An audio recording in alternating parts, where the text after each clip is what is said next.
आज है 15 अप्रैल 2023।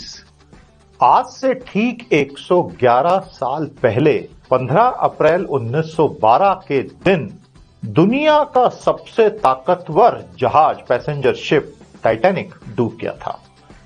यह अपने आप में एक अद्भुत घटना थी। किसी ने सपने में सोचा नहीं था, क्योंकि टाइटैनिक, जिसका नाम था द अनसिंकेबल, एक ऐसा जहाज जो डूब ही नहीं सकता, अपने समय का सबसे उन्नत जहाज था। 10 अप्रैल 1912 को जब साउथहैम्पटन इंग्लैंड में वो तैयार हो रहा था उत्तरी अटलांटिक पार करके जाने की यात्रा के लिए, तो दर्शकों की भीड़ उमड़ पड़ी थी उसे देखने के लिए। दुनिया के सारे अमीर उसमें ट्रैवल करने वाले थे, क्योंकि उसमें सारी लग्जरीज थी और वो अपने किस्म का अनोखा जहाज बना था। जहाज बनाने वालों ने कहा था, इसमें हमने इतने सुरक्षा के प्रबंध किए हैं कि कभी कुछ बिगड़ ही नहीं सकता। लेकिन हम जानते हैं, एक आइसबर्ग से टकराने की वजह से नीचे जो छेद हुआ वो स्ट्रक्चरली बहुत खतरनाक हुआ और पूरा जहाज पलट गया। इस पूरी दर्दनाक कहानी को अनेकों बार पढ़ा गया है, समझा गया है, एनालाइज किया गया है। The very first lesson from the Titanic tragedy is very simple: prepare for the worst.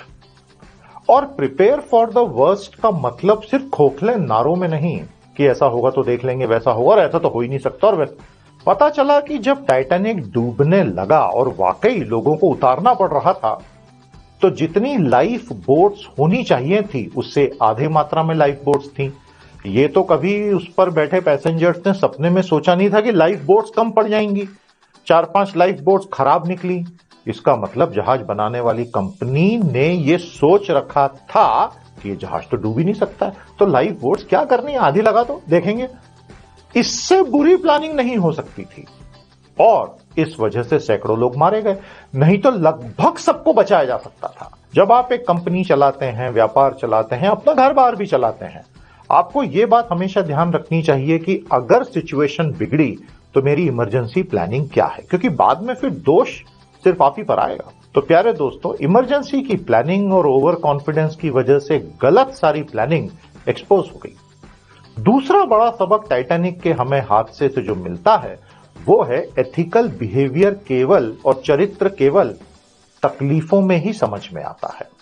जब टाइटैनिक डूब रहा था तो टाइटैनिक के ऊपर जो म्यूजिकल बैंड था उसके वायलिनिस्ट बैठ के वायलिन बजाने लगे। उन्हें इंस्ट्रक्शन था कि भाई लोग और घबरा जाएंगे, तो तुम म्यूजिक बजा के लोगों को शांत रखो और अपनी ड्यूटी निभाते रहो।